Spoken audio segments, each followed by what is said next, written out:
No one believed a Sherman could kill a Tiger, until the Firefly proved every German briefing wrong. June 10th, 1944. Near Villers-Bocage, Normandy. The morning fog hangs low over the hedgerows, its pale mist curling around shattered farm walls and the wreckage of the last week's chaos. A thin drizzle patters against the metal hull of a camouflaged Panzerkampfwagen Panther, its long 75mm gun jutting from cover like a spear pointed toward the east. Inside the turret, Unteroffizier Karl-Heinz Bäumer, a 23-year-old gunner from the 12th SS Panzer Division Hitlerjugend, shifts his weight as he wipes condensation from his gun sight. The metal is cold, the air damp, the Normandy soil thick and sticky like clay. Somewhere beyond the hedgerow maze, British armor is moving. He can hear it, the faint, rhythmic clatter of tracks on wet earth. Not heavy enough to be a Churchill, not rattly enough to be a Stuart. Sherman's. He exhales sharply, almost amused. Wieder diese Blechdosen, he mutters. Those tin cans again.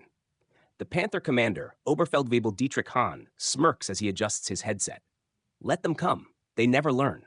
One shot, one kill, we immer. For months, German tank crews on the Eastern Front, in Italy, and now Normandy have mocked the Sherman. To them, it is a symbol of Allied inferiority. Thin armor, high silhouette, prone to catching fire. A clumsy machine mass-produced by an enemy who fights with quantity, not quality. The Sherman to a German tanker is not a duel. It is target practice. Hahn climbs halfway out of the turret, binoculars pressed to his eyes, scanning the fog-soaked approach. And then he sees them. 3 silhouettes emerging from the mist. Shermans, reliable certainly, but no threat to a Panther dug in with a perfect firing angle. Panzer vorwärts, Hahn says calmly. We'll take the leftmost one first. The Panther's engine rumbles to life. Karl-Heinz steadies his hand on the elevation wheel. 200 meters, 150, 120. At this range, a Sherman has no chance. The Panther's 75mm KWK-42 gun could punch through it frontally as if firing through paper.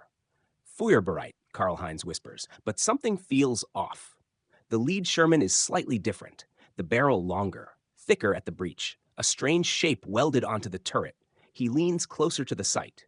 Wait, Herr Oberfeldwebel? That isn't a normal Sherman. Hahn lowers the binoculars slowly. What are you talking about? Karl-Heinz swallows hard. Look. The gun. That's, before he can finish, a bright flash erupts from the Allied tank. A split second later, a deafening crack splits the air. The Panther lurches violently. A thunderous metallic shriek tears through the turret as a tungsten core round slams into the angled frontal armor and punches straight through. The interior erupts with sparks, fragments, and smoke. Karl-Heinz is thrown backward, ears ringing, vision blurred. The loader screams as shrapnel slices through his shoulder. Hahn's voice comes over the intercom, strained, disbelieving. Was zum Teufel war das? What in God's name was that? Outside, another flash, another crack, another German tank, a Panzer IV this time, bursts into flames. The Shermans keep advancing, and that strange variant leads them like a hunter stalking wounded prey. Karl-Heinz scrambles back to the gun sight despite the smoke stinging his eyes. He wipes it with the back of his glove and squints. There it is. A long, menacing barrel, a turret stretched awkwardly to accommodate something far larger than what a normal Sherman carries. He feels a chill crawl up his spine.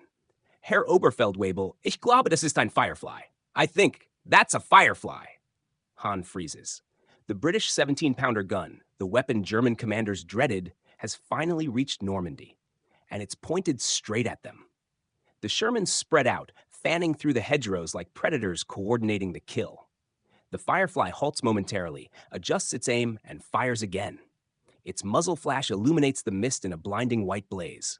Another German tank disappears in a cloud of fire and torn steel. Inside the crippled Panther, Karl-Heinz fumbles for the traverse controls. Traverse left! Traverse left! Hahn shouts, trying to line up a return shot. The turret grinds sluggishly, damaged by the first hit. Karl-Heinz bites his tongue, tasting blood as he forces the elevation wheel into alignment. The Firefly is still there, still steady, still watching them with that long, deadly barrel. Then it fires. A white-hot spear of energy tears through the Panther's flank. The world explodes in a roar of flame and twisting metal. Karl-Heinz's last thought as he scrambles toward the hatch is simple, sharp, and filled with terror. This was no Sherman. This was something else entirely.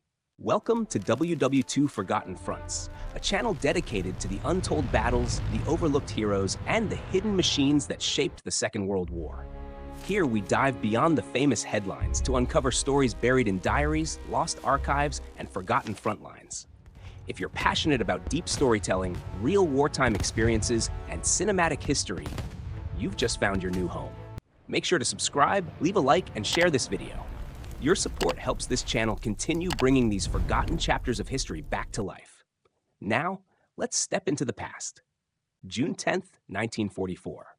The Hedgerow belt near Lingevers, Normandy. Smoke drifts lazily across the wreck of Hans' Panther, rising into the low gray sky like a funeral banner. The hedgerows, those thick, ancient walls of earth and brush, amplify every explosion, sending sound ricocheting through the labyrinth. It feels as though the entire countryside is groaning with each shell burst. 30 meters away, hidden beneath a canopy of foliage, a Sherman Firefly of the 1st Northamptonshire Yeomanry sits perfectly still, its engine idling softly.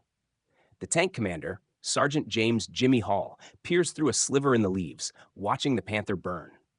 His gunner, Trooper Alan Reeves, keeps his right eye pressed to the massive 17-pounder gun sight. His finger twitches on the trigger, waiting for any sign of movement from the crippled German machine.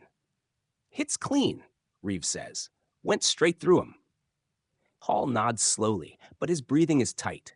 Every engagement feels like playing chess inside a minefield. One wrong move and the game ends permanently. "I'll take clean over charred," Hall replies. "Panthers don't brew up as easily as the Mark IVs. Reeves mutters under his breath. "Still can't believe they gave us this bloody monster of a gun. Whole turret feels like it's held together with hopes and prayers." He isn't wrong. The Firefly's 17-pounder gun was so large that British engineers had to rotate the breech sideways just to make it fit, and even then, the loader barely had room to move. But the trade-off? Power. Unprecedented power. Hall taps the side of the turret. "Tell that to Fritz over there. That Panther looked invincible last week. Now it's a coffin." Reeves exhales, fogging the lens for a moment. "Long as they don't spot us first. If they do, we're done." That was the reality. A Firefly could kill almost anything, but a single return shot from a Panther or Tiger could rip the Sherman apart instantly. Their survival depended on range, on camouflage, on striking first. Hall lifts his binoculars and scans the opposite hedgerow. Fireflies, with their long barrels, were easy to identify from afar, and therefore Germans were taught to prioritize them. Snipers, assault guns, Panthers, Tigers, all were instructed, destroy the Firefly before it can fire. Hall knows this better than anyone. "Cut the engine," he whispers suddenly. Reeves snaps a quick look upward. "Thought we were shifting position? Not yet. There's movement. Listen." They freeze. Beyond the smoke and crackling flames, something else churns in the mud. Heavier than infantry, slower than half-tracks. Another German tank. Hall clenches his jaw. Loader, AP ready. The Firefly's loader, Trooper Stanley Briggs, already drenched in sweat despite the cool morning air, grunts as he forces a massive 17-pounder APCBC shell into place. The round weighs nearly 20 pounds and feels twice that inside the cramped turret. "Up," Briggs shouts. Reeves adjusts the gun sight. The silhouettes wavering through the drifting smoke begin to sharpen. A tiger whine. Its flat, intimidating shapes become clearer with each gust of wind. The thick mantlet, the unmistakable 88mm barrel, the broad tracks crushing the wet earth. Hall's heart rate spikes. The Panther was dangerous, but the Tiger was something else, a beast armored with superstition, fear, and thick, almost impregnable steel. In the German lines, it was the symbol of unstoppable power. In the Allied lines, it was the symbol of certain death if you were caught in the open. Reeves whispers, almost reverently, "Oh hell? It's a Tiger." The Tiger's turret moves, slow and deliberate, scanning the hedgerows for threats. Until now, Tigers had never feared a frontal shot from a Sherman. Not once, not at any range. But the 17-pounder changed that equation. Hall raises his hand. Steady. The Firefly sits motionless, its barrel concealed by branches carefully woven over the last hour. The Tiger continues forward, crossing the open gap between two hedgerows. Its commanding officer, Hauptmann Erich Meller, stands half out of the cupola, surveying the battlefield through binoculars. His crew had heard the earlier shot, the clean, penetrating strike, and Meller is determined to find the culprit. Shermans do not kill Panthers with a single frontal hit. Shermans do not punch through Tiger armor. Not unless Muller's stomach tightens. Not unless the British have brought the new one. He scans the tree line again. A long barrel, much too long for a normal 75mm Sherman, sticks out just enough to break the pattern of leaves. His eyes widen. Firefly! But it's too late. Hall doesn't hesitate. Reeves, take the shot. The 17-pounder roars like thunder in a cathedral. The recoil nearly throws Briggs off balance. The muzzle flash lights the hedgerow like a lightning strike. The shot slams into the Tiger's turret ring, a known weak point, sending shards of metal and smoke blasting upward. Muller is hurled backward into the cupola, the binoculars flying from his hands. Inside, the Tiger erupts in screams and confusion as fire blossoms near the loader's station. Reeves already has the next target, the Tiger reversing, trying desperately to back into cover. Briggs stuffs another round into the breech. Up! Reeves fires again. This time, the shell punches through the lower side armor, the vaunted Tiger protection unable to withstand the Firefly's wrath at this range. The Tiger shudders, then stops. A moment later, its crew begins bailing out, smoke pouring from the hatches. Hall lowers the binoculars and whispers softly, "That's for every Sherman you ever laughed at." The Tiger's last plume of smoke drifts upward, dissolving into the overcast sky. Its once fearsome silhouette, the beast that for 2 years had terrified Allied tankers from Tunisia to Kursk, now lies crippled, steaming, and half silent. Only the faint crackle of fuel burning beneath its rear deck breaks the stillness. Inside the Sherman Firefly, the air is thick with the smell of burned propellant. The thunder of the 17-pounder still rings in the crew's ears. Reeves keeps the gun trained on the disabled Tiger, waiting, watching for any sign of movement. Hall peers through a narrow gap in the foliage. Any more armor? Reeves scans the sight again. Negative. They're pulling back. I can hear them. Briggs, still panting from the recoil's shockwave, wipes sweat from his brow. I don't like it when they run off like that. Means they've got friends coming. Hall doesn't answer immediately. The hedgerows are deceptive. They swallow sound, twist it, send it crawling through the brush in unpredictable ways. A German tank could be 30 meters away.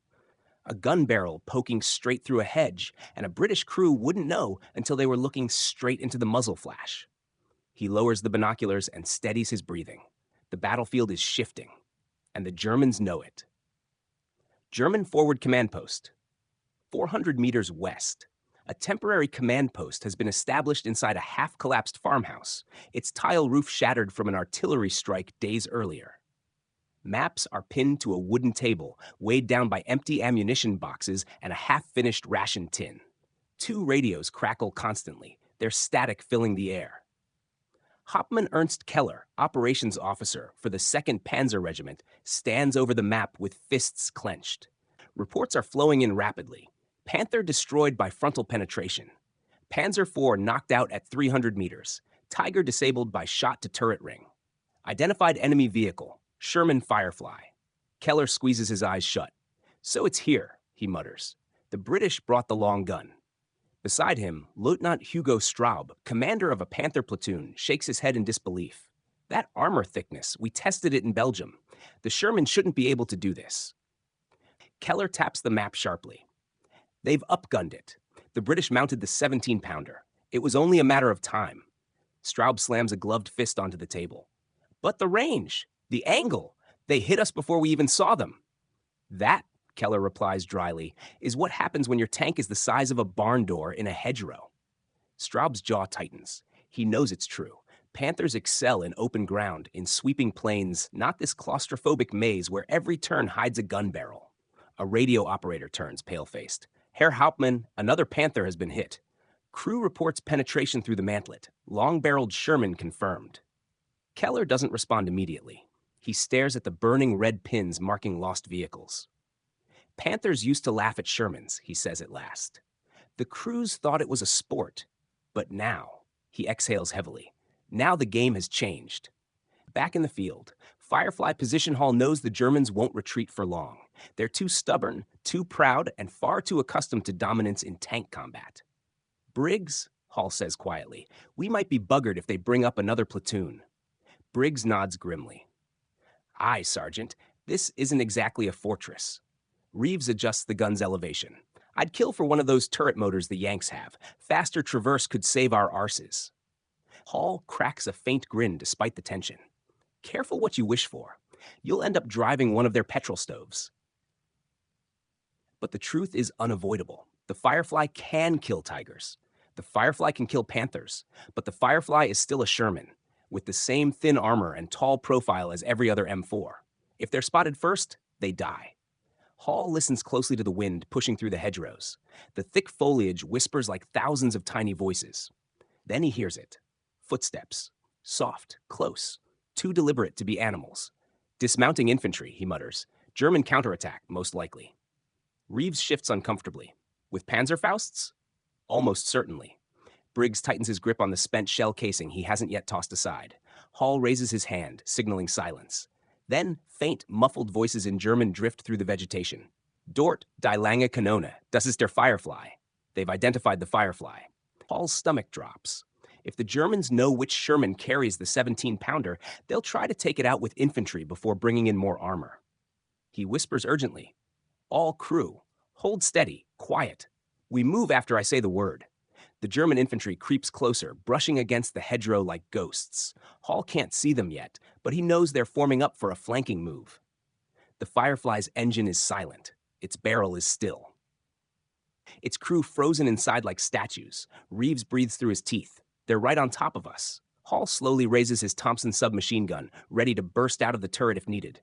But then, a distant noise rolls across the fields. Heavy, rhythmic, metallic, tracks, multiple sets. Hall's eyes widen. Oh no, they're bringing armor. Reeves turns, panic edging his voice. How many? Hall doesn't answer. He listens carefully. One engine, deeper than the rest. Another, lighter, likely a Panzer IV. And a third, slower but powerful. A second Tiger. Briggs mutters, "We can't stay here." Hall inhales through his nose, steadying his nerves. "No," he says quietly, "but we're not leaving either." He looks toward the hedgerow ahead, dense but climbable. We're moving forward. Reeves stares in disbelief. Forward?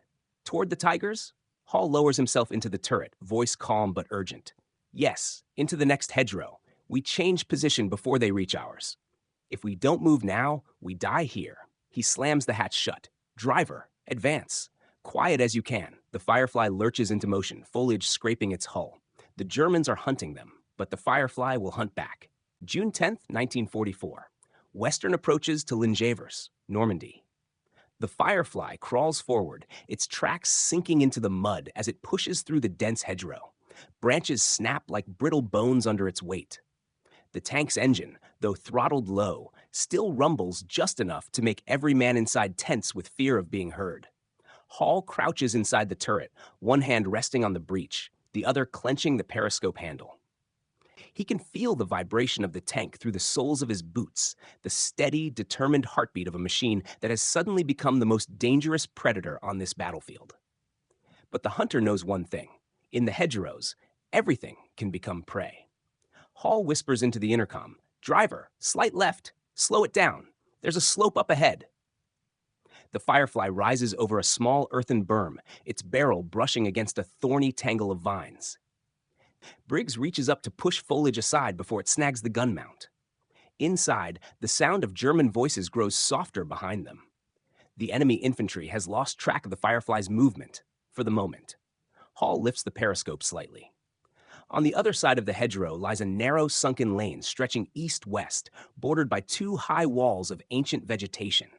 It is quiet, except for the distant thud of artillery, the rumble of armor, and the mechanical growl of a tiger advancing toward their former position. Reeves swallows hard. Right? So what's the plan, Sergeant? Because from where I'm sitting, that lane looks like a prime spot to get shot in the face. Hall's voice is calm, intentionally so. If he shows fear, the whole crew will feel it. We flank them. Tigers aren't gods, Reeves. They bleed like anything else. And today, he taps the side of the 17-pounder. We're the ones holding the sharpest knife. Reeves offers a nervous grin. Sharpest knife in the flimsiest arse. Briggs chuckles under his breath. Keep it down, lads. Fritz'll hear your comedy act. Hall raises his hand.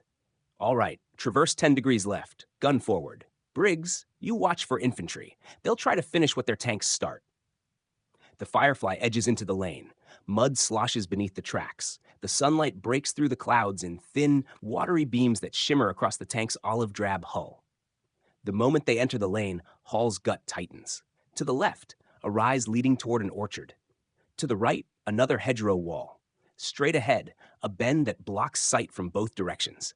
Perfect ambush ground for either side. The radio crackles softly. Red 2 to red lead. We're taking fire from the north. Any support? Hall recognizes the voice, another Sherman troop from the 24th Lancers. They must be engaging the same German armor group. He presses the transmitter. Red lead, this is Firefly 1. We're moving to intercept the heavy armor approaching from the west. Hold your ground if you can. There's a pause, then a strained reply. Copy, Firefly 1, but make it quick. They've got something big out there. Hall doesn't need to ask what. The Germans only have one kind of something big that causes Shermans to panic. German armor advance. 300 meters north.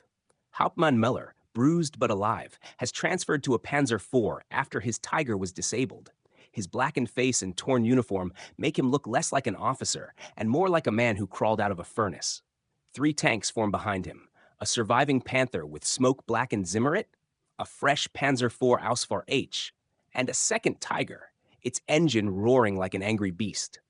Müller growls into his throat mic. The Firefly is nearby. It is the long-barreled Sherman. That one must die first. His new gunner, still shaken, nods. But, Herr Hauptmann, these hedgerows, we cannot see 30 meters. Then listen, Müller snaps. Find the barrel. Find the muzzle brake. You will know it when you see it. The formation begins its methodical push, and every engine rumble vibrates through the ground, carried into the lane where the Firefly now moves. Back in the lane, Firefly position Hall hears it first. The deep, throaty roar of a Maybach HL-230 engine. Tiger. Close. Reeves, be ready. They're coming around that bend. Reeves presses his eye to the sight. I'll see them before they see us if the hedgerow doesn't block the view. Briggs lifts his Sten gun, ready to defend against infantry. Driver Private Lewis grips the controls, whispering a silent prayer. The Firefly halts, angled slightly toward the bend. Its long barrel juts forward like an ambush predator waiting in the shadows. Hall's voice barely rises above a breath. When their nose comes around, you put a round straight into it. Reeves inhales, steadying his heartbeat. The Tiger's engine grows louder, louder, louder. Then a shadow, a muzzle brake, a glimpse of thick steel rounding the bend. Reeves whispers, I've got him. Hall lifts his hand. Fire. The Firefly erupts in flame and thunder. The shot slams into the Tiger's frontal plate, sparks bursting like fireworks, but this time the angle is shallow. The shell ricochets upward, tearing a chunk off the turret cheek but failing to penetrate. Reeves gasps. Bloody hell! The Tiger halts, smoke drifting across its glacis. Its turret begins to swivel toward the Firefly. Hall shouts, Reload, now! Briggs shoves another shell into the breach, his hands trembling. Up! Reeves swings the gun, fighting the slow traverse mechanism. The Tiger's turret creeps around, its enormous 88mm edging closer to firing alignment. Hall slams his fist against the turret wall. Reeves, kill it! Reeves squeezes the trigger. The Firefly jumps. The shell pierces through the Tiger's lower plate, sparks and fragments shooting out the far side like a volcanic blast. For a moment, nothing happens. Then flames blossom inside the enemy tank. The Tiger's hatch bursts open. German crew scramble out, coughing black smoke. Hall exhales shakily, one more down. But there's no time to celebrate, because behind the Tiger, another silhouette appears. A Panther, advancing, unshaken, and now it knows exactly where the Firefly is. June 10th, 1944. The sunken lane outside Lingevers. The Panther emerges from behind the burning Tiger like a phantom, its long 75mm gun cutting through the haze, the feline silhouette moving with an unsettling grace. Flames from the dying Tiger flicker across its sloped armor, casting shifting shadows along its hull. Hall feels the hair on the back of his neck rise. Reeves, traverse, quick as you can! Reeves grabs the manual wheel, muscles straining as he drags the heavy turret around. Unlike American Shermans, the Firefly's traverse is painfully slow over large arcs. Briggs jams another 17-pounder shell into the breach. His arms ache from the weight, sweat streaming down his face. Up, he shouts. The Panther stops in the lane, perfectly hull down behind the slight rise, exposing only its angled frontal armor and the tip of its barrel. A gunner's dream. A Firefly's nightmare. Reeves whispers, "Oh, that bastard knows exactly what he's doing." Hall doesn't take his eye off the periscope. He's waiting for us to fire or flinch. The Panthers' commander, Lieutenant Straub, stands half out of the cupola, smoke drifting past his face from the burning Tiger. He sees the Firefly clearly. The long barrel, the telltale muzzle brake, the widened turret. The vehicle responsible for killing multiple Panzers today. He raises his arm. Target Sherman with long gun. Heat. Range 150. Inside the Firefly, Hall hears Reeves muttering to himself. He's got us hull down. If he hits first, we're done. Hall's jaw tightens. No, not if we move. Move where? Briggs hisses. This lane's tighter than a coffin. Hall slams the periscope upward. We go forward. Driver, go! Lewis hesitates for only a fraction of a second. But Sergeant, do it! The Firefly lurches forward. Mud splashes across the hull as the tank surges into the lane, closing distance fast. The Panther crew reacts instantly. Straub snaps, fewer. The Panther's 75mm roars, smoke erupting from the muzzle. Hall barely has time to shout, "Hold on!" The shell screams past the Firefly's turret by inches, tearing through the hedgerow behind them and showering the crew with fragments of leaves and dirt. Reeves shouts, "Bloody hell, that was close." "Closer," Hall yells. "We need a clear shot at his lower plate. Move, Lewis." The Firefly gains speed, shaking violently on the uneven ground. The Panther's gunner begins cranking the turret to compensate, struggling to track the fast-moving target at such close range. Straub shouts, "Gunner, traverse right, faster!" The Panther's turret grinds in protest, trying to keep up. Inside the Firefly, Briggs braces against the ammunition rack. The massive 17-pounder breech slams backward as the tank hits a rut. Reeves grits his teeth. Almost. At 40 meters, the Panther loses the advantage of being hull down. Its lower hull begins to slide into view as the Firefly charges forward. Hall feels the moment. Reverse the traverse, left, now. Reeves spins the wheel with everything he has. The Firefly's turret groans and pivots, bringing the 17-pounder across the Panther's bow. The Panther tries to adjust, its turret whipping left to track the Firefly, but it's too slow. Hall slams his hand down. Fire! Reeves pulls the trigger. The 17-pounder barks like a cannon of the gods. The muzzle flash illuminates the lane in a blinding white-orange blast. The shell slams directly into the Panther's lower front plate, one of the few vulnerable points in its armor. The Panther convulses. A geyser of smoke bursts from the penetration. The driver's hatch blows open. Flame pours from beneath the chassis. Straub's screams echo faintly as he tries to climb out of the turret. Flames lick around him. Climbing up his uniform, the Panther explodes. A shockwave ripples through the lane, rattling the Firefly and showering it in molten fragments of German armor. Reeves pulls his head back from the sight. Jesus, that did it. Briggs slumps against the turret wall, breathing hard. Hall wipes soot from his brow. 1 Panther down, he says. 2, 3? Doesn't matter. That was the one staring us in the face. The Firefly sits still for a moment, the air thick with smoke, the ground trembling from distant artillery. Then a new sound breaks through the chaos. Voices. German voices. Close. Briggs lifts his sten again. They're coming. The infantry. They saw the explosion. Now they're angry. Hall nods. Reeves, scan left. Lewis, push us into that ditch. I want partial hull down. The Firefly edges into a shallow depression along the lane, lowering its profile. Reeves sweeps the gun. Through the smoke, he sees movement. Gray uniforms, helmets, shadows slipping between the hedges, creeping forward with Panzerfausts in hand. Hall exhales slowly. The tank is still lethal, but dangerously exposed. And the Germans are no longer scared of the Sherman. They're scared of the long gun. The Firefly is priority target number 1. Hall raises his weapon. All right, lads, they're coming for us. Hall steadies his breathing as he hears them, the unmistakable crunch of boots on wet earth, twigs snapping under careful footsteps. The German infantry is close now, very close. Close enough that Hall can hear the clipped whispers of men coordinating their approach. Links herum, langsam, halt die Panzerfaust bereit. Go left, slowly, keep the Panzerfaust ready. Reeves keeps the gun sweeping along the hedgerow, barrel tracking the shadows between the leaves. The massive 17-pounder looks almost comically oversized for the narrow lane, but right now it is the crew's only lifeline. Briggs, Hall mutters, get ready to pop smoke if they get too close.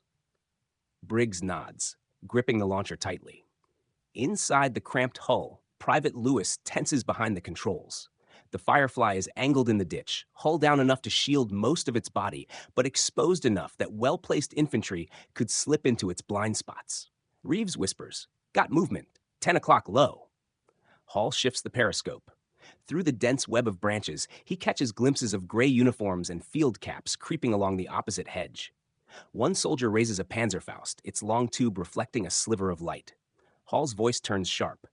"Reeves, fire he now!" Briggs slams the high-explosive round into the breech. "Up!" Reeves doesn't hesitate. He drops the sight onto the cluster of shadows and squeezes the trigger. The 17-pounder E round detonates against the hedgerow in a blast of dirt, branches, and fire. Leaves rain downward like shrapnel. Human silhouettes collapse, flung by the concussion. Lewis winces at the shockwave as debris pelts the Firefly's hull.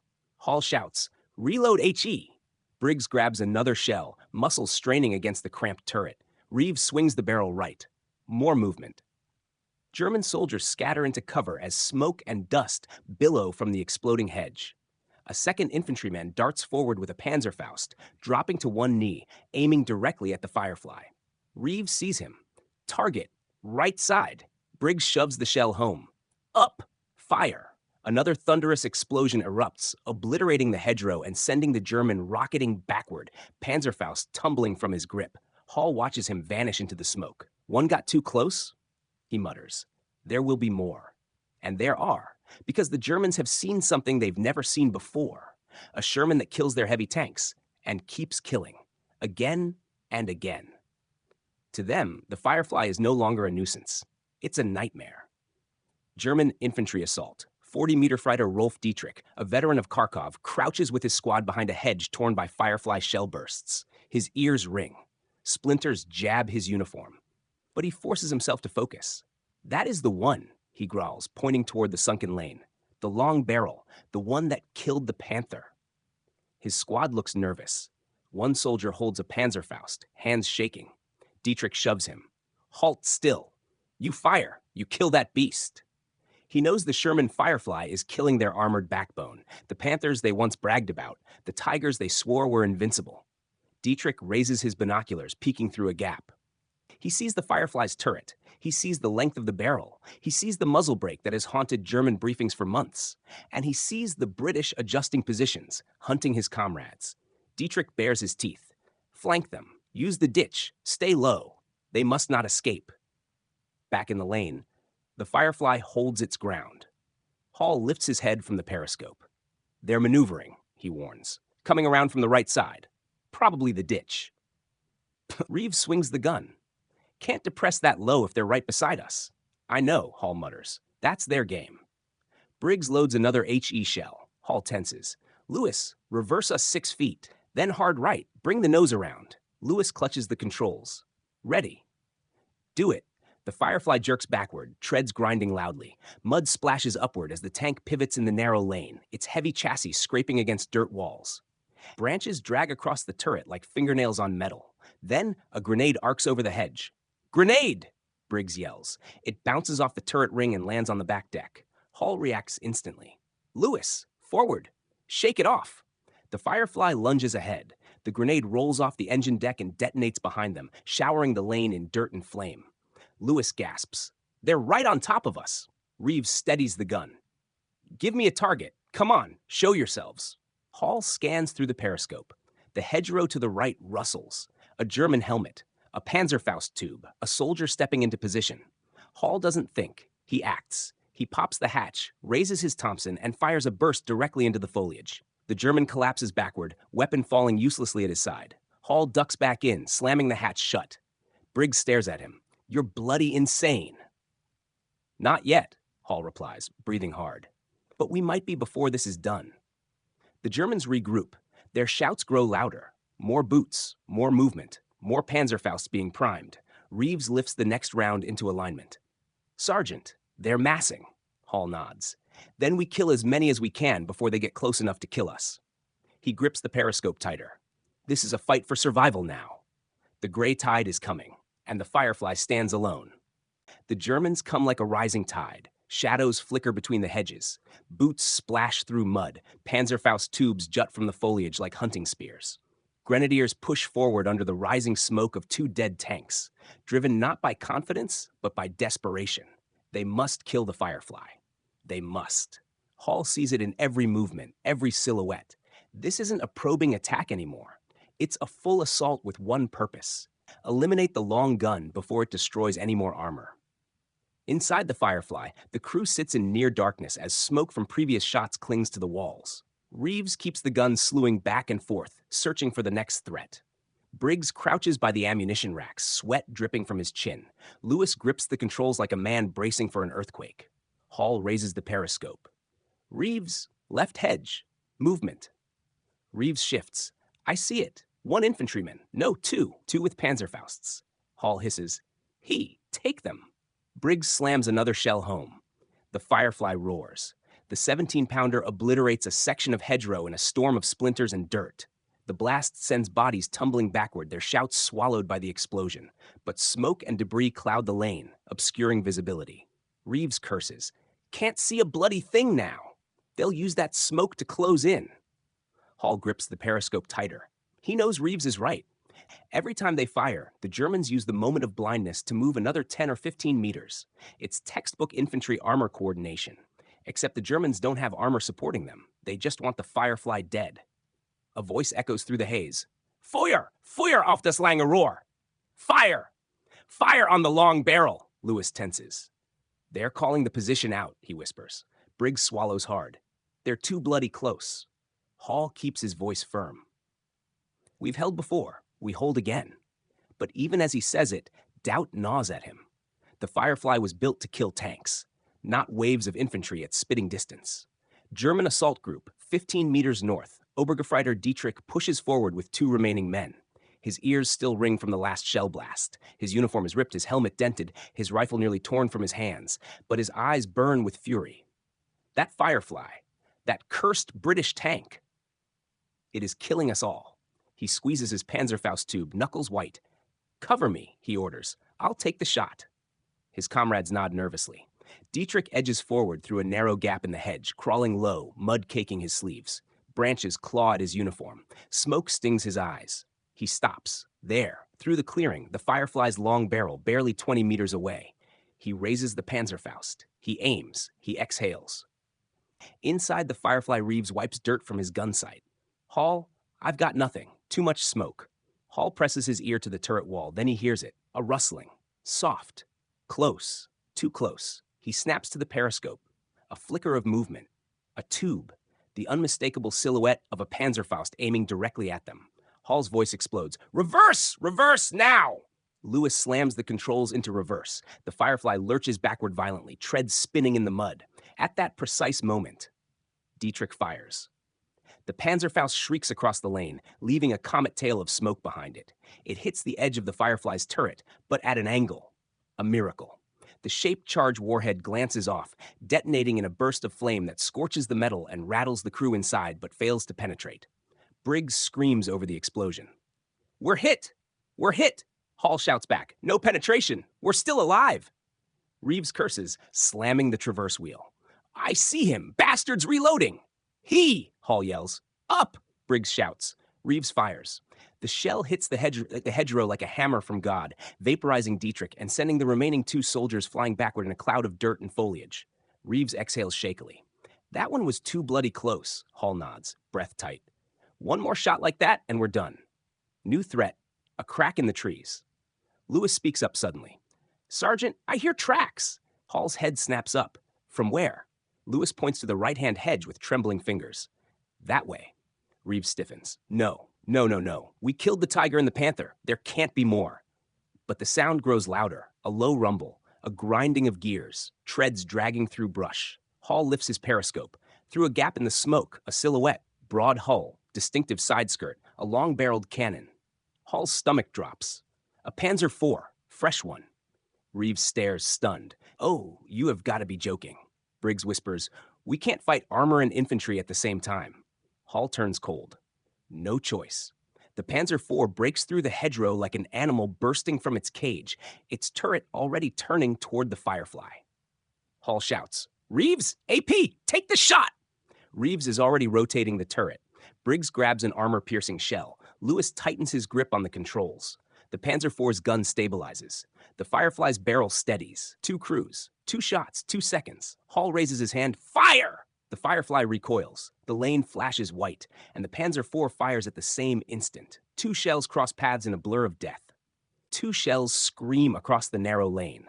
One from the British Firefly, one from the German Panzer IV. They pass each other in a blur no human eye could ever track. The Firefly's round hits first. The armor-piercing 17-pounder shell slams into the Panzer IV's frontal glacis, punching through the steel plate like a heated awl through parchment. The German tank recoils backward, a plume of smoke erupting from the penetration. Its driver jerks violently as shrapnel tears through the compartment. But a heartbeat later, boom! The Panzer IV's 75mm round smashes into the Firefly. It strikes the right track guard, tearing away a chunk of metal and blasting mud across the hull. The impact rattles every bolt, every brace inside the tank. Briggs is thrown sideways, hitting the turret ring with his shoulder. Reeves screams as a cascade of dirt spills down from the cupola. Lewis slams the controls. Hit on the track guard. We're still mobile. Hall steadies himself, wiping soot from his eyes. That was heat. One more, and we're gone.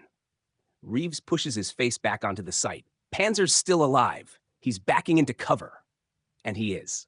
The Panzer IV, smoke pouring from the hole in its armor, is reversing violently, trying to slip behind the hedgerow it burst through. Hall doesn't hesitate. Lewis, forward.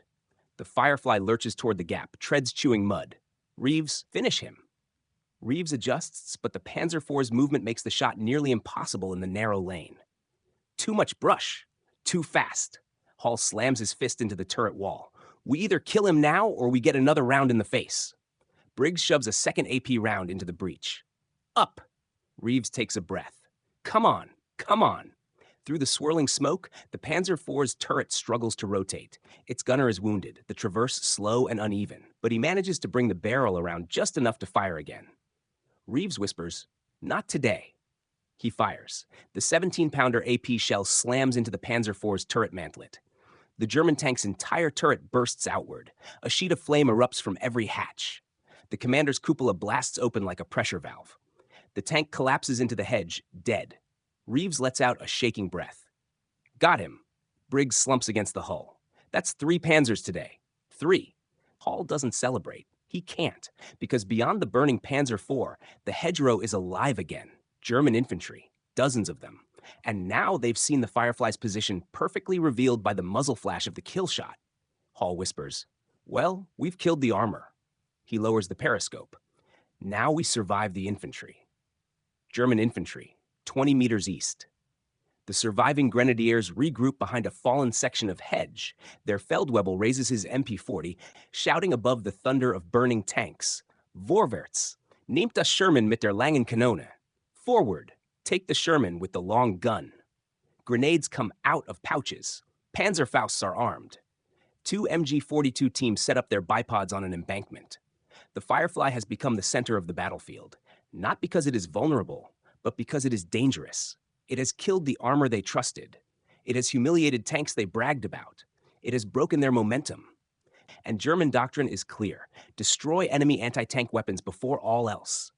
In this moment, to these infantrymen, the Firefly is the most lethal anti-tank weapon they've ever seen. The Feldwebel thrusts his hand forward. On my mark. Back in the Firefly, seconds before impact, Reeves sees the silhouettes massing. Oh no, they're forming up for a push. Briggs curses. They're going to rush us like rats. Hall grips his Thompson. No, like soldiers who've lost their armor. He turns to Lewis. Get ready to reverse. Full speed, if I say the word. Lewis nods. I'm ready, Sergeant. Reeves lowers his voice. Hall, if they rush the tank, we won't be able to traverse fast enough to get them all. Hall knows. A Firefly in a hedgerow fight is a lion in a cage. Powerful, lethal, but limited by its own size. Then the world erupts. MG-42 fire tears across the lane, stitching sparks across the Firefly's glacis. Grenades arc overhead, bouncing off the turret and rolling into the ditch before exploding in columns of mud. Panzerfausts fire from the hedge, their rockets leaving trails of white smoke. One misses wide, detonating in a tree. Another strikes low, blasting a crater in the earth beside the tank. Hall shouts, "They're trying to overwhelm us." Reeves roars, "Let them bloody try." He fires he. The shot blows apart a machine gun nest, showering the lane with wood and dirt. But it's not enough. Another wave of German infantry charges, screaming, firing, closing the distance fast. Briggs reloads furiously. Lewis's hands tremble on the controls. Hall pops the hatch, firing his Thompson into the hedge while shouting, "Come on then! Come on!" The Germans surge toward the Firefly, Panzerfausts raised, grenades pulled, rifles firing. Hall sees them getting too close. He lowers his head and says, "Lewis, reverse." Hall shouts the order a second time, his voice cracking, "Reverse! Now!" Lewis doesn't hesitate. He slams the gear into reverse, and the Firefly jolts backward, treads clawing at the mud with a violent metallic snarl. The tank lurches so hard that Briggs smashes his shoulder against the turret wall. The sudden movement throws off the German infantry's attack. A Panzerfaust rocket streaks across the lane, misses the Firefly by inches, and detonates against a tree trunk in a flash of fire and splintering wood. Reeves ducks instinctively, shouting, "Close! Too bloody close!" Hall raises his Thompson through the hatch again, firing bursts at the charging grenadiers. They scatter, dropping behind roots and bushes, but they're gaining ground. Lewis reverses blindly, relying entirely on Hall's shouted commands. "Straight back! Keep going!" MG-42 fire rips through the foliage on the left side, sparks dancing across the Firefly's armor. One tracer round ricochets off the gun mantlet and zings past Hall's cheek, close enough to feel the heat. He ducks back into the turret. "We can't stay in the lane. They'll corner us." Briggs reloads another HE shell, hands shaking. "We're boxed in. There's nowhere to go." Hall kicks the turret floor. "There's always somewhere to go. Lewis, reverse another 5 meters and angle right. We're breaking through the hedge." Lewis stares at the controls. "That hedge? It's 6 feet thick." "Hit it. Full throttle." Lewis swallows hard. "Yes, Sergeant." He slams the accelerator. The Firefly roars. The turret rattles. Branches scrape and snap like bones. The tank shudders violently as the hull slams into the hedge, pushing against living wood and packed earth. For a moment, it seems impossible. The hedge refuses to give, holding the Firefly in place like a giant, immovable wall. Hall grits his teeth. "We're not dying in this bloody lane. Push it, Lewis." Lewis growls, muscles straining as he forces the controls forward. The engine howls, the treads churn, and the hedge begins to buckle. Then, with a deafening crack, the ancient wall of brush and earth bursts outward, sending branches flying. The Firefly erupts into a small pasture. Grass flattens under its treads. Sunlight hits the hull for the first time in what feels like hours. Reeves immediately swings the gun toward the lane's exit. "Target's still coming!" He fires he again. The shot detonates in the breach the Firefly created, shredding several grenadiers trying to follow. Bodies collapse like ragdolls amid the rising smoke. Briggs slams the breach shut. "Up!" Hall pops the hatch again and surveys the field. Small farmhouse ruins sit to the left. A collapsed orchard lies ahead. Beyond that, open terrain breaking just toward a slight rise. Hall smacks the turret. "Lewis, head for the orchard. We need cover." Lewis pivots the Firefly, the entire tank shaking as it crosses the uneven ground. Reeves watches the lane behind them, eyes burning with intensity. They're regrouping, more infantry pouring through. Hall raises his Thompson and fires at shapes emerging from the shattered hedge. "Keep moving." German infantry, forced into pursuit. Feldwebel Kruger, now leading the surviving grenadiers, watches the Firefly burst through the hedge and into the open. "Verdammt, they're escaping!" His men are exhausted. Nearly half the platoon lies dead or wounded in the lane. But the order remains. Kill the Firefly. Kruger points toward the orchard. "Push forward. Panzerfausts ready. Keep low." German soldiers dart from cover to cover, diving behind tree stumps, crawling through furrows, moving with desperate speed. The air reeks of gunpowder and burning oil. One grenadier raises his Panzerfaust. Kruger slaps his shoulder. "Wait, they're too far. Close the distance first." He knows the limitations. A Panzerfaust is deadly, but only at close range. And the Firefly is no longer in close range. Back in the Firefly, setting the trap, Lewis drives them into the old orchard, weaving between charred apple trees. The terrain is rough, but it offers cover.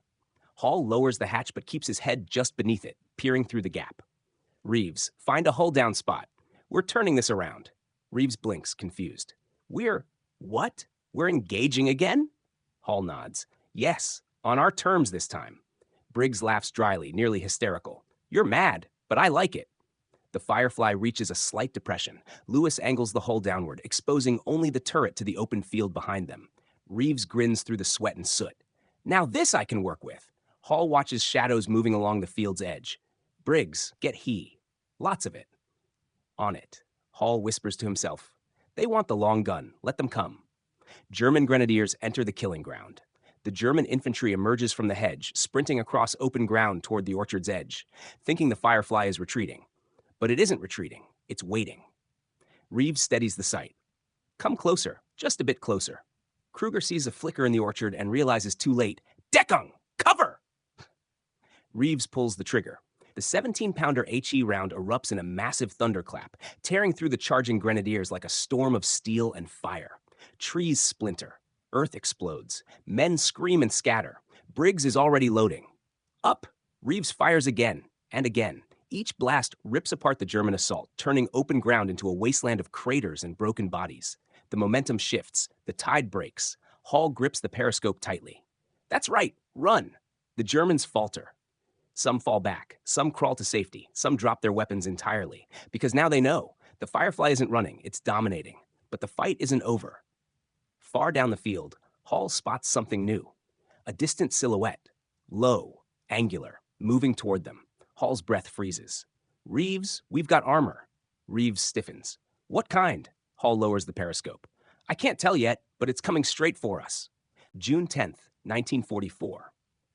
The orchard outside Linjavers.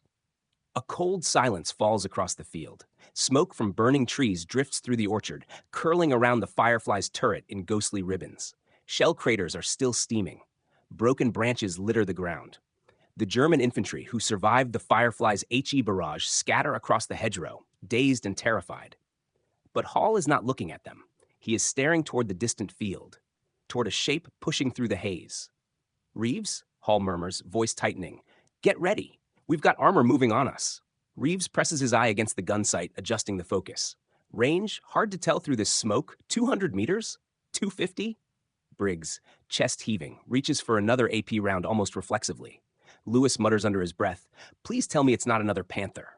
Reeves finally gets a clear look. Oh, bloody hell. It's worse. A Panzer IV Ausfahrt J, the late model.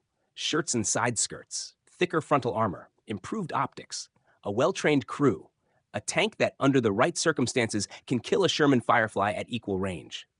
The German machine moves at a steady, confident pace, the kind of movement that screams discipline, not panic. Its turret is already angled toward the orchard. It is hunting the Firefly. Hall exhales slowly. They sent a fresh one, last reserve, I'd bet. Reeves mutters, must have been held back on the road, heard the fighting and came looking. Hall nods grimly, and they know exactly who killed their armor. The long-barreled Sherman stands out, and the Germans have learned the hard way today. Kill the Firefly first. The duel begins. Hall keeps his voice low and calm. Lewis, engine idle. Keep us steady. I want him to think we're disabled. Lewis nods, switching the engine to a near-silent rumble. Reeves adjusts the elevation and windage, eyes narrowing as he tracks the Panzer IV through drifting smoke. Briggs, AP round ready? Up, Briggs replies, gripping the shell with trembling hands. Reeves inhales. He's slowing. Turret coming around. Hall watches through the periscope. The German tank stops at the field's edge, hull angled, offering its strongest armor toward them. Well-trained crew, Hall mutters. That commander knows what he's doing. In the Panzer IV, Lieutenant Theodor Reimann, a veteran of the Eastern Front, raises his binoculars. There, he says coldly. A Sherman with a long gun. That is the one that killed our heavy armor. His gunner spits on the floor. Let us avenge them. Reimann raises his arm. Führer bereit. Inside, the Firefly Hall grips the periscope handle so tightly his knuckles go white. Reeves, wait for my mark. Reeves nods, but his breathing is thin, fast. The two tanks stare at each other through the orchard like duelists meeting in a clearing. Both crews know. One shot will decide this. Reeves murmurs, he's aiming low. Driver's plate or lower glacis. Hall swallows. Then don't give him time. The Panzer IV fires. Its 75mm shell whips toward the Firefly. A streak of smoke, a crack of thunder. It hits the edge of the Firefly's turret. The impact is like being punched by a giant. The armor dents, sparks spray. The turret rocks violently. Briggs screams, "Turret hit! No penetration!" Reeves steadies the sight, fighting to keep his aim true. Hall shouts, "Fire!" Reeves pulls the trigger. The Firefly recoils violently.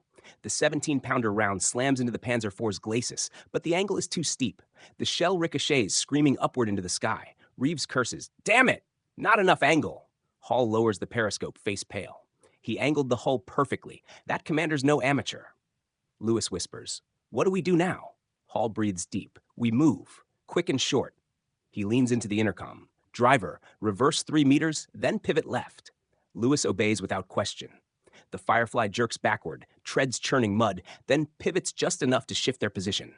Reeves adjusts instantly. "Got him again." Briggs locks another shell into the breach. The Panzer IV is already reacting, turret tracking them, faster this time. Ryman shouts, "Faster! Traverse faster!" His gunner swings the turret, sweat pouring down his forehead. The Firefly halts just long enough. Hall slams his hand down. "Fire!" Reeves fires. The 17-pounder shell hits the Panzer IV's lower plate this time. A perfect shot. The explosion tears into the tank's belly. The Panzer IV convulses, smoke billowing from every hatch. Its turret slumps. Its gun drops. Flames erupt from the driver's compartment. Ryman tries to climb out, coughing black smoke, but collapses halfway, overcome by the fire. The German tank burns. Silently, completely, irreversibly. Reeves sits back, chest heaving. That's 4 tanks today. Briggs rubs his face with shaking hands. And a platoon of infantry. Lewis slumps in his seat, exhausted. Hall doesn't celebrate. He doesn't smile. He just watches the Panzer IV burn. "We're still alive," he whispers, somehow. He lowers himself into the turret, but the day's not done. Because far across the field, beyond the burning wrecks, beyond the orchard, fresh German reinforcements are arriving. More armor, more infantry, more opportunity, and more danger. Hall whispers, "Here they come." The burning Panzer IV crackles behind them, flames crawling up its turret like orange fingers reaching for the sky. The orchard smells of scorched bark, diesel smoke, and churned mud. The Firefly sits low in the hollow, its long barrel aimed toward the open field, turret smeared with soot and splintered wood. Lewis wipes sweat from his brow, his hands trembling on the controls. "Sergeant, please tell me that's the last of them." Hall doesn't answer. Because he can hear it before he can see it. A distant thumping, a low rumble, multiple engines. Reeves lifts his head from the gun sight, eyes widening. Christ, that's more than one. Hall raises the periscope and slowly turns it eastward. And there, on the far side of the field, shapes materialize through the haze of smoke and afternoon sun. 3, maybe 4 armored vehicles. Silhouettes too dark to identify, turrets too far away to see their guns. But unmistakably German. Behind them, infantry. Dozens. Maybe more. Reinforcements, fresh ones. And they're moving with purpose. Briggs whispers the thought everyone else is too afraid to say, "We can't fight that. We're just one bloody tank." Hall doesn't look away from the periscope. "No," he says softly. "We're not fighting them. Not like this." Reeves wipes soot from his cheek. "So what's the plan then? Run? We've barely got any cover left." Hall's voice remains eerily calm. "We're going to outthink them." German reinforcement column, approaching the orchard. At the head of the German column, Oberleutnant Victor Gessler stands in the cupola of a Stug 3 assault gun. His face is hardened by months of combat retreating from Sand's outskirts. His orders are clear. Locate the British Firefly, destroying their armor. Kill it. Stabilize the front. He raises field glasses. Smoke. Burning hedgerows. Dead panthers. A tiger overturned like a gutted bull. His jaw tightens. So, the British brought the long guns. A radio operator calls to him. "Herr Oberleutnant, forward scouts report a Sherman with an abnormally long barrel, believed to be Firefly variant." Gessler snaps. "Good. That one dies first." He signals his column. Stug 3 leading.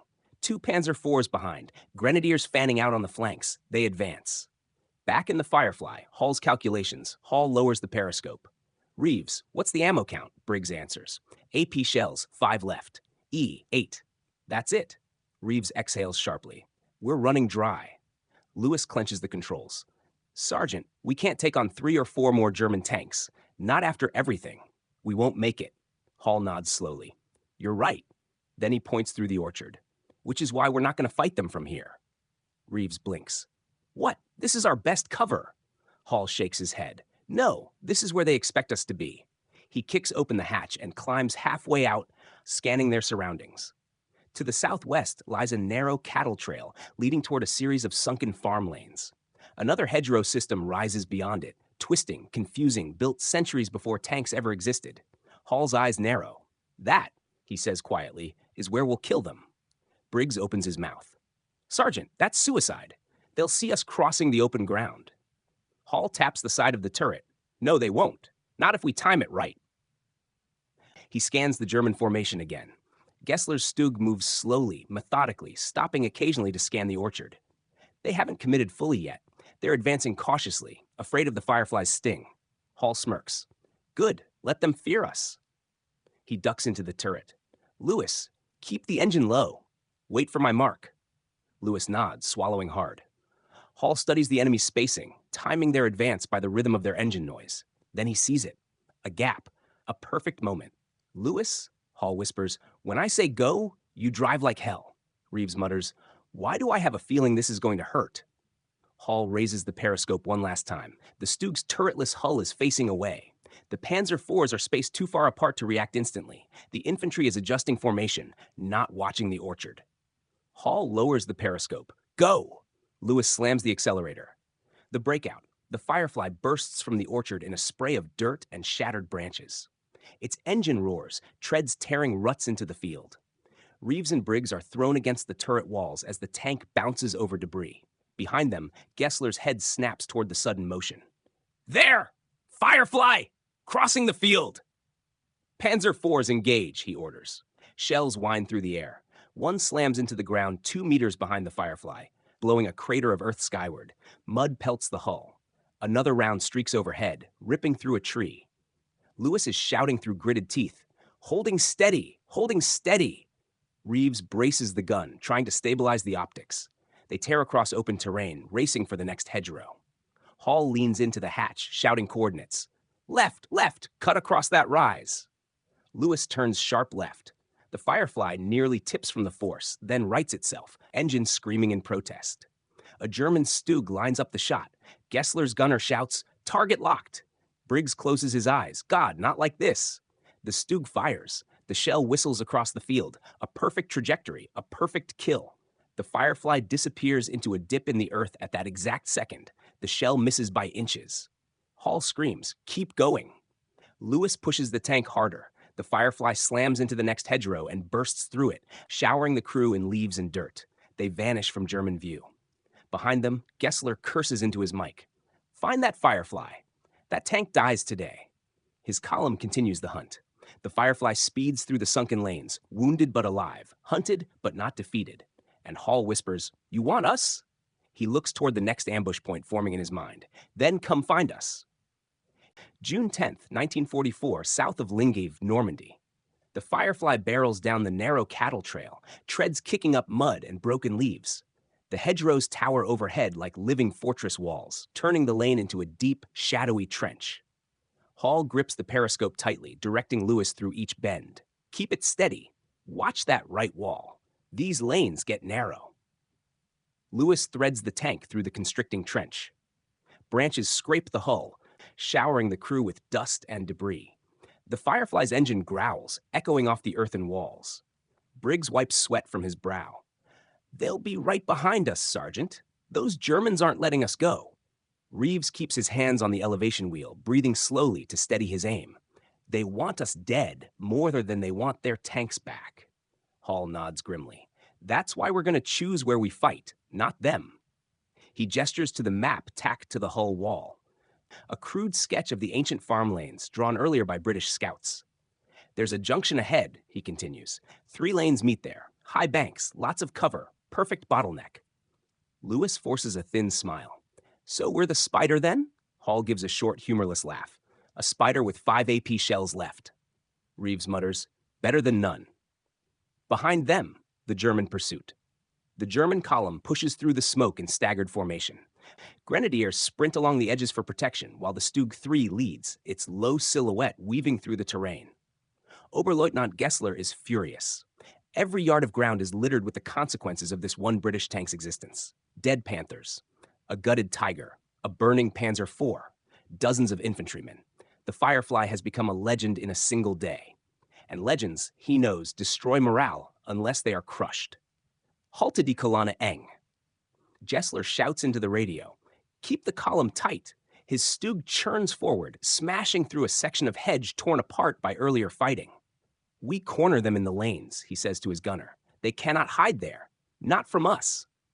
But even as he says it, he feels unease, because the British are clever. Their long-gun Sherman didn't run blindly, it moved with purpose. Which means it's an ambush, Gessler mutters. Has to be. But he pushes forward anyway. Back in the Firefly, reaching the junction. The Firefly emerges into a small clearing where 3 sunken lanes meet. The ground here slopes downward into a natural bowl. Hedgerows 4 to 6 feet high curl around it, forming a confined arena of packed earth and twisting roots. Hall's eyes light up. This is it. This is perfect. Lewis slows the engine. Where do you want her? Hall scans the angles. Back us against that far bank. Only the turret exposed. Reeves, traverse to the lane we came from. Reeves follows orders immediately, swinging the long barrel across the junction. Briggs loads an AP shell. 4 left after this. Hall climbs halfway out of the hatch, scanning the terrain. High hedges on all sides, narrow approach lanes. Only one real direction the Germans can advance from. He drops back inside. All right, he says quietly. This is where we stop them. Reeves swallows. And if they flank? Hall points at Briggs. That's why he's got the Sten.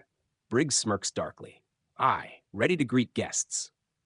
Lewis shifts the Firefly deeper into the depression, lowering their hull even further. The Firefly becomes a steel predator hidden in a dugout, waiting, listening. The Germans arrive. The first sign of them is sound, engines growling through the hedgerows, track links grinding in rhythm, shouted orders in German. Then shadows. German grenadiers advance down the lane, crouched low, rifles raised. Behind them, the silhouette of a Stug 3 creeps forward, gun barrel elevated slightly as if sniffing out its prey. Gessler peers through binoculars. There. The lanes open into a clearing. Stay alert. His gunner whispers, what if they are waiting? Gessler lowers the glasses. Then we kill them before they kill us. The Stug pushes forward, and that's when it sees the Firefly. Inside the Firefly, the moment of contact, Reeves stiffens. Got eyes on a Stug. Range 50 meters. Briggs tenses. We've never fought a Stug this close? Hall grips the periscope. Reeves, you hit that slab-sided bastard in the flat plate. AP. Now.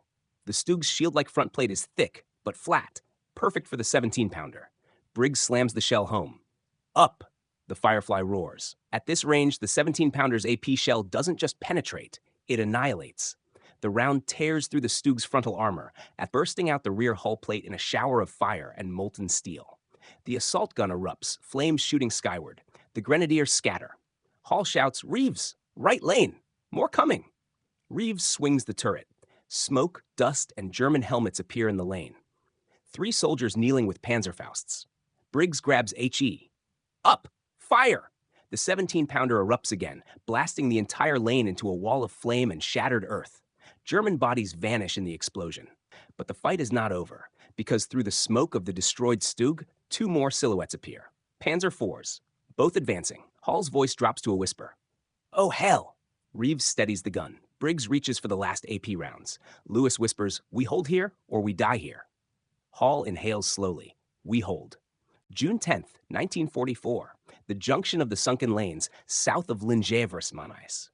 Smoke rolls across the bowl-shaped clearing in sickly gray waves. The remains of the Stug 3 still burn, its shattered hull glowing like a blackened coal. Shattered hedgerow debris rains down intermittently, shaken loose by the Firefly's thunderous gun blasts. The air tastes of cordite, dust, and sweat. But none of that matters now, because through the smoke, 2 new silhouettes emerge, 2 Panzer IV Ausfantritt H tanks. Side skirts, long 75mm guns, the last real armored teeth the Germans have in this sector. Lewis's voice trembles as he whispers over the intercom. 2 of them. Jesus Christ. Reeves leans into the gun sight. They're advancing in tandem, coordinated move. They've done this before. Briggs presses his back against the hull, clutching an AP shell. How many AP left? He knows the answer, but he needs to hear it. Reeves murmurs, 4. Briggs squeezes his eyes shut. And 2 bloody Panzer IVs. Hall clutches the periscope handles, forcing himself to breathe evenly. They don't know exactly where we are yet. They're probing. Reeves glances back at him. They will bloody well know the second we fire. Hall doesn't deny it. They will. That's why we kill one fast, then reposition before the other can react. Reeves nods grimly. Right? One tank at a time. Lewis pales. And if they push together? Hall's eyes harden. Then we get creative. German perspective. Panzer IV No. 1 Unteroffizier Marcus Steiner peers over the gun shield. His Panzer IV rolls forward steadily, engine growling. He sees the burning Stug in the clearing ahead. They killed Gessler. They killed him. Steiner's blood boils. Gunner, be ready. The British tank is close. His gunner fixes his eye to the sight. Long barrel Sherman Firefly. Dangerous. Steiner nods sharply. Follow my orders, keep the hull angled, deck high, and kill that monster. The 2nd Panzer IV, commanded by Feldwebel Otto Kranz, advances to Steiner's left, slightly behind. Their strategy is clear. One moves into view. The other holds back. Whichever the Firefly shoots at, the other flanks. Deadly. Simple. Effective. Unless the Firefly fires faster than either of them expects. Inside the Firefly, preparing the ambush, Hall lowers the periscope, sweat sliding down his face. All right, they're doing a pincer. One comes down the left lane, one down the right. They'll force us to pick who dies first. Reeves adjusts elevation. Then we pick the one whose turret we can see first. Hall nods. We kill Steiner's tank first. The right lane Panzer is too far back for a clean shot. Briggs slams an AP round into the breach. Up, Lewis braces his feet on the pedals. Ready to move when you say. Hall studies the enemy. The 1st Panzer IV inches forward, coaxing the Firefly to reveal itself. Its commander is cautious, using the destroyed Stug as partial cover. The gun barrel slowly lowers, searching for movement in the depression. Hall whispers, steady. Reeves breathes deeply. Come on, come on. The Panzer IV crosses the threshold of the clearing. Reeves sees it full. He murmurs, got you. Hall's voice slices through the tense silence. Fire. The kill shot. The Firefly erupts. The round punches straight into the Panzer IV's turret ring. A perfect hit. Sparks explode outward. The turret lifts violently, jamming at an angle. Smoke billows out of the commander's hatch. Steiner's tank convulses. Inside, his crew screams. Steiner tries to climb out, but a second explosion from ammunition inside the turret slams the hatch shut. The Panzer collapses into fire. Reeves shouts, target down. Briggs grabs another AP round. 3 left. Hall raises a hand. Lewis, move. Now. Lewis guns the engine. The Firefly lunges forward and left, hugging the bottom of the depression to shift their angle. Reeves swings the turret toward the 2nd lane. He freezes. Oh, bloody. The 2nd Panzer IV bursts from the hedgerow at high speed, its gun already pointed at the Firefly's new position. Feldwebel Kranz has seen everything, and he is exacting revenge. The duel at knife-fighting range. Kranz shouts, fire! Schnell! The Panzer IV fires. The shell slams into the embankment just in front of the Firefly, Geck showering the tank in dirt and stone. The blast rocks the hull. Briggs is thrown off balance. Hall shouts, Reeves, shoot! Reeves fights the traverse wheel, forcing the turret to turn faster. But the Panzer IV is already adjusting. Its turret swings again, fine-tuning the angle. It's trying to hit the Firefly's lower hull. One good shot will crack it wide open. Lewis yells, Sergeant, we can't turn fast enough. He's got our angle. Hall's brain races. Think. A Firefly's greatest weakness is slow traverse. But its greatest strength? The gun. Hall roars, Lewis, ram him! Everyone freezes. Reeves stares in shock. Wait, what? But Lewis doesn't hesitate. He slams the throttle forward. The Firefly surges out of the depression, dirt cascading behind it. The Panzer IV recoils in surprise. Kranz shouts, back! Too late! The British Firefly slams into the German Panzer IV, metal screeching, armor grinding against armor. The impact knocks the German gun off target. Reeves sees the opportunity. Now! Briggs rams a shell into the breach. Up! Reeves fires point blank. The shot tears through the Panzer IV's turret, erupting from the rear in a geyser of flame. Ammunition cooks off instantly. The turret explodes upward, landing in the hedgerow. Kranz is thrown into a wall of fire. The German tank collapses, burning, dying. Finished. The Firefly backs away, its hull dented but alive. Reeves leans back, shaking uncontrollably. Jesus, we just rammed a Panzer. Briggs slumps to the floor, laughing deliriously. Hall doesn't laugh. He listens. Because the battlefield has gone quiet. No engines, no infantry, no shouts, just fire crackling in distant tank hulls. Lewis whispers, Did we do it? Hall breathes in the smoke-filled air. Yes, he says quietly. For now, we did. But he knows the day isn't done, because off in the distance, faint at first, he hears another sound. Artillery, British artillery. The counterattack is coming, and the Firefly has to survive long enough to guide them. June 10th, 1944, Sunken Junction, south of Linjavers. The battlefield has fallen eerily silent. The two burning Panzer IVs flicker like torches trapped in the hedgerows, thick smoke coiling upward into the late afternoon sky. The destroyed Stug still smolders, casting waves of shimmering heat over the cratered clearing. The air is heavy with the stench of charred rubber, scorched hedges, and cordite. Inside the Firefly, the crew sits in stunned stillness, each man trying to process the last 30 minutes of hell. Lewis finally breaks the silence, voice hollow. Sergeant, I think my heart stopped somewhere back there. Briggs leans against the ammo rack, his hands trembling uncontrollably. We've got, what, 2 AP rounds left? 3 AE? That's it. That's all. Reeves rubs his palms on his trousers, trying to wipe away the sweat. My arms are shaking. Can't even feel the traverse handle. Bloody hell. Hall exhales slowly, eyes closed for a moment. Then his head snaps up, because he hears it again. Boom, a second boom, a rolling thunder of guns, British artillery, distant but getting clearer. He climbs halfway out of the hatch. Beyond the smoking wrecks, far across the field, tiny flashes sparkle on the horizon. 105mm guns, 25-pounders, British batteries opening fire. He narrows his eyes. They're softening the line. Our infantry must be pushing from the north. Lewis lets out a shaky laugh. So, we just hold out until they reach us? Hall shakes his head. No, we guide them. Briggs stares in disbelief. Sergeant, with what? Harsh language? We're nearly out of ammo. Hall swings into the turret, gripping the periscope. We still have a functioning radio, 3 shells, and one of the deadliest guns in Normandy. And right now, British command doesn't know the Germans reinforced this lane. They don't know what we just fought through. Reeves nods slowly. So we tell them, direct the artillery, call out targets. Hall glances through the smashed hedgerow and pray the Germans don't regroup before our boys get here. German remnants, regrouping in the hedgerows. In a shallow ditch east of the burning clearing, surviving grenadiers crawl together, coughing from smoke and blast shock. Feldwebel Kruger, his uniform torn, face streaked with black soot, listens to the rumbling artillery with a hollow stare. He watched Steiner's tank burn. He watched Kranz's tank explode. He watched Gessler's Stug ripped apart. The Firefly did all of that. One British tank. His radio man, trembling, whispers, Herr Feldwebel, what do we do? Kruger stares at the burning wrecks. We wait. Wait for what? Kruger grips his MP40 until his knuckles turn white. For reinforcements, or orders, or God. His voice drops to a deadly whisper. But we will kill that Firefly, if it is the last thing we do. Sat back in the Firefly, a desperate radio call. Hall grabs the radio handset. Red 2 to Red Actual. Come in. This is Red 2. Heavy enemy armor destroyed at grid 4891. Multiple wrecks. We need infantry and armor support. Static. Then, a crackling voice. Red 2, this is Red Actual. Say again? You destroyed what? Reeves smirks weakly. Everything. Hall continues. Enemy armor counterattacked in force. At least 5 Panzers and 1 Stugi. All hostile units neutralized. Repeat, all. A pause. Longer than he likes. Then, Red 2, hold position. Infantry advancing to your location. Artillery will clear remaining hedgerows ahead of you. Hall nods. Copy.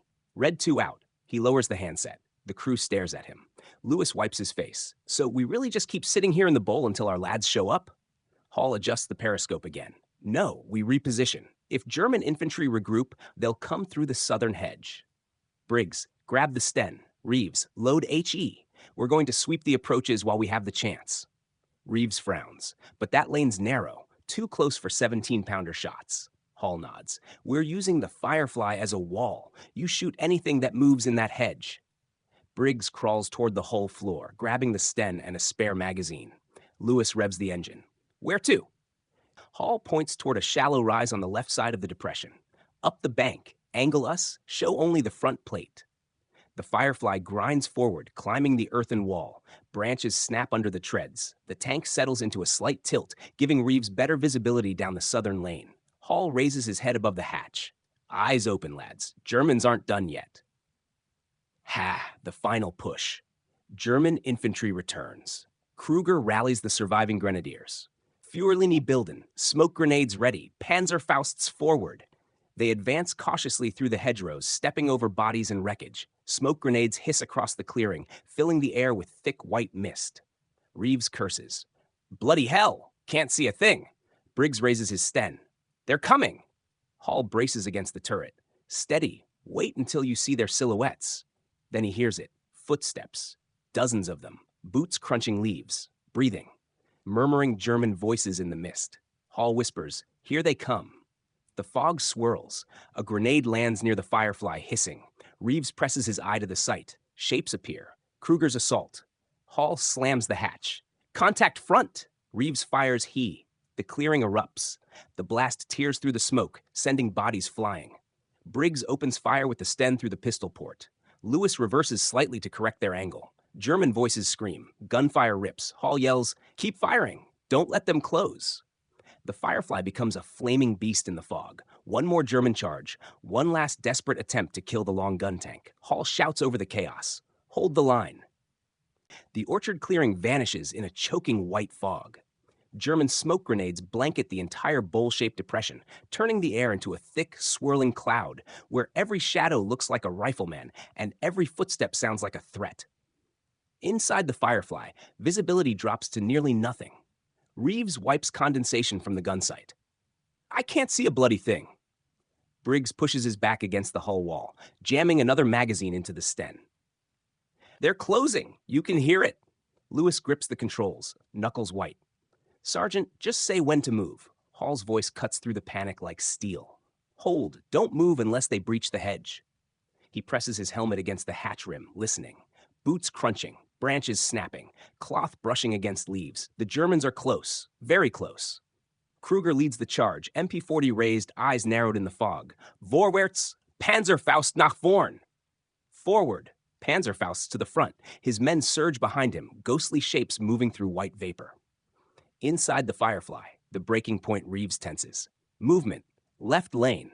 Hall reacts immediately. Reeves, area fire. Reeves fires. The 17-pounder HE round detonates in the fog with a brutal, concussive blast. The explosion rips entire sections of the hedge apart, sending a shockwave of dirt and branches erupting outward. And the fog lights up from within like a lightning strike, silhouettes flinging backward. Briggs hears screams cut short. He fires a burst with the Sten through the pistol port. Hall rotates in the hatch, firing his Thompson in controlled bursts. German return fire rattles against the hull. Ricochets spark off the glacis.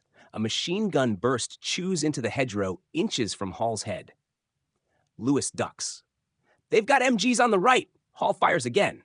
"Keep them off us!" Reeves, right lane, sweep it!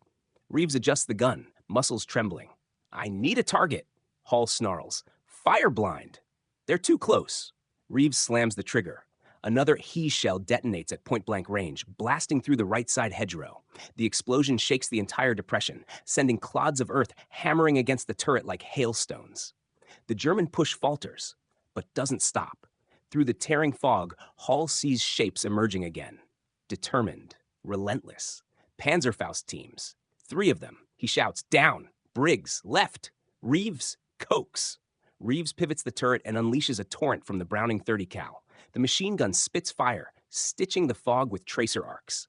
German soldiers collapse mid-charge, their silhouettes dropping like cut threads. But one Panzerfaust gunner gets close. Too close. He sprints through the smoke, rocket raised, screaming, "For das Vaterland!" Briggs sees him. "Sergeant, right front!" Hall reacts instantly. He levels his Thompson, firing an entire burst. The German soldier jerks backward, the Panzerfaust slipping from his grasp. It hits the ground, dangerously close, but doesn't fire. Hall exhales sharply. "That was too close." Reeves mutters, "We're running low on HE." Briggs checks the rack. 1 left. Hall curses. "We're not using it until we have no choice." German perspective. The assault collapses. Kruger stumbles through the thinning fog, blood streaking down his cheek from shrapnel. He sees bodies. Half his platoon gone. Panzerfausts lying shattered on the ground. SMGs split in half from the Firefly's blast. But still, he presses forward. "Reload!" he shouts at a grenadier cowering behind a stump. The soldier fumbles with shaking hands. Kruger drags him to his feet. "Stand and fight!" But then the fog shifts. A breeze sweeps across the clearing, and Kruger sees it clearly for the first time. The Firefly. Angled perfectly. Turret locked onto the lane, gleaming with dust, scratches, scorch marks, smoke venting from the barrel like a dragon's breath, an apex predator in steel. Kruger freezes. He finally understands why every tank that challenged it today died. Why even the Tiger fell. Why the infantry are failing. This is no ordinary Sherman. This is the long gun, the one the Germans fear. He lowers his MP40. Fall back, he shouts. Zurückziehen! Now! But not all hear him. Not all obey. Two grenadiers, either brave or broken, rush forward blindly, hurling grenades. Hall sees the motion. Grenade! He yanks the hatch shut. Two detonations erupt beside the hull, shaking the Firefly. Shrapnel rings off the turret. Reeves' ears ring. Briggs covers his head. The tank rocks but holds. Reeves screams, I've got shapes! Right flank! Hall shouts, use the last he! Reeves fires. The explosion clears the entire right hedge. German screams echo, then silence. The counterattack arrives. Hall lifts the hatch cautiously. The fog thins. The Germans are retreating, dragging the wounded, stumbling back through the hedges. Kruger limps behind them, shouting orders to cover their withdrawal. Then, a new sound. Shouting. Boots. Rifles. Dozens. Hundreds. British infantry surge into the clearing, rifles raised, Bren guns ready. At their front marches a platoon sergeant who takes one look at the Firefly and whistles low. Bloody hell. You lads made a right mess. Hall slumps in the hatch, exhausted. About time you showed up. The sergeant grins. Well, rumor is a single Firefly tore apart half the German line. Had to come see if it was true. Reeves leans out of the turret. It's true, the sergeant nods, impressed. Well then, let's finish the job. British troops fan out as artillery thunder rolls closer. Hall looks at the crew. We survived the armor, survived the infantry. Now we hold until command catches up. He leans against the turret rim. And when they ask what happened here today, he looks at the burning panzers around them. They'll never believe it. June 11, 1944, a field dressing station near Lingevers, Normandy. The night smells of antiseptic, wet canvas, and cordite drifting in from distant guns. Lanterns flicker inside a large khaki tent, throwing long, nervous shadows across rows of stretchers. Men lie bandaged, drugged, sleeping, or staring silently at the canvas ceiling as medics move from cot to cot with practiced urgency. Sergeant James Jimmy Hall lies on his back, shirt half open, a bandage wrapped around his ribs where a shard of shrapnel grazed him when a grenade went off too close to the Firefly's hull. He stares at the tent roof, replaying the day. The first Panther, the Tiger in the lane, the charging infantry in the smoke, the ramming of the Panzer IV. The long barrel of the 17-pounder flashes through his mind like a recurring dream. The flap at the end of the tent opens. A familiar voice calls. Permission to pester the wounded? Hall turns his head. Trooper Alan Reeves steps in, his arm in a sling, soot still smudged along his jaw despite the attempts of soap and cold water. Behind him, Briggs limps, his ankle strapped. Lewis follows, hat in hands, eyes tired but bright. Hall cracks a faint smile. Well, I'll be. Thought you lot were ghosts by now. Reeves grins. Nearly were, but apparently someone up there likes lunatics in long-barrel Shermans. Briggs drops onto the edge of Hall's stretcher. Doctor says we're off the line for at least a few days.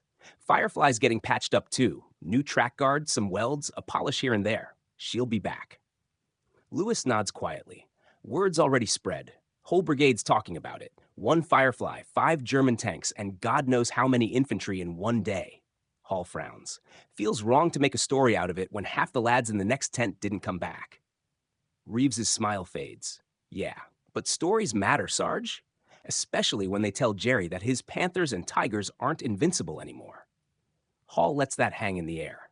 Outside, artillery thumps again, more distant now, creeping deeper into occupied France. German field hospital, south of Sanne. Hundreds of meters, and a world away, another tent smells of iodine and despair.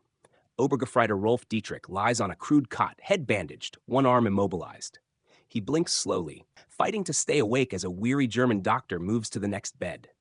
Beside him, Feldwebel Kruger sits on a wooden stool, tunic unbuttoned, dirt still caked on his boots. His eyes are red, from smoke, fatigue, and something else he refuses to name. He holds a battered Stahlhelm in his hands, turning it slowly. Dietrich's voice is hoarse. Did any of the Panzers get out? Kruger doesn't answer immediately. He sees them again, the Panther collapsing in the lane. the Tiger burning from a hit through the turret ring.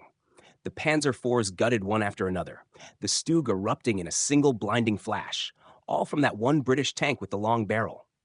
He finally speaks. None, he says quietly. All lost. Dietrich swallows. And the Firefly? Kruger's jaw tightens. It survived. The word hangs in the space between them like a verdict. Dietrich stares at the tent roof. We used to joke about the Sherman, he whispers. Called it a rolling coffin. We laughed. Kruger nods once, bitter. We laughed, he agrees, until we met the one with the 17-pounder. He leans forward, voice dropping. They told us in briefings the British might mount that gun on a Sherman. We dismissed it, said they'd ruin the balance, wreck the turret, make it worse. Said it didn't matter. Said our cats would always win face to face. He looks down at his hands. Yesterday, I watched a Tiger die in 2 shots, watched a Panther burn, watched infantry torn apart before they could get within 30 meters. Dietrich closes his eyes. Not a rolling coffin anymore. Kruger shakes his head. No, not that one. He sets the helmet aside gently. We underestimated them. We mocked them. And in those hedgerows, we paid for it. Back to the Firefly, a new reputation. 2 days later, under a brighter Norman sky, the Firefly rolls back into service. Fresh track guards, newly welded scars, the long 17-pounder barrel still stained at the muzzle. On its hull, someone has chalked a crude piece of nose art, a stick figure Tiger and Panther running away from a long-barreled Sherman with the words, "Laugh now." Underneath, in smaller script, "And then meet the Firefly." Reeves laughs when he sees it. Morale officers are getting creative. Hall runs his hand along the chalk. Leave it, he says. Let the lads smile. They've earned it. A British captain approaches, map case under his arm. Sergeant Hall, he says briskly, you and your crew are being reassigned to support a fresh push west of Tilly. Command wants Fireflies leading any engagement where Panthers or Tigers are expected. Reeves mutters under his breath. Of course they do. Briggs sighs. So much for a quiet sector. The captain continues. Word has reached higher command that the 17-pounder Fireflies are punching holes in German heavy armor. Panzers no longer have guaranteed superiority at range. The Germans are already adjusting, instructing their Panzer crews to hunt you first if they can spot your long barrel. Hall nods slowly. So they fear us now, he says. The captain gives him a grim smile. Fear is a weapon, Sergeant. Today, it's finally on our side. He walks away, shouting fresh orders to the infantry platoon forming up nearby. The Firefly crew climbs aboard. Lewis settles behind the controls. Briggs drops into his seat, patting the ammunition rack with a superstitious nod. Reeves runs his hand along the gun breech, as if greeting an old, dangerous friend. Hall stands in the open hatch, scanning the hedgerows stretching ahead. More fields, more lanes, more ambushes waiting to be sprung. He speaks quietly, mostly to himself. They used to laugh at Shermans, he says. Now they listen for us. Wonder if we're in the next hedge or behind the next rise. Reeves looks up at him. You think the Germans will ever forget what a Firefly can do? Hall shakes his head. No, not after Normandy. He taps the turret. Not after what happened when their Panthers and Tigers met a Sherman they should never have mocked. The Firefly's engine rumbles to life. It moves forward, long barrel tracking the horizon, disappearing once more into the green maze of Normandy, a hunter disguised in the shape of the tank the enemy used to underestimate. Somewhere ahead, German tank crews still tell jokes about Shermans. But now, every time they see one with a gun that looks just a bit too long, they stop laughing first.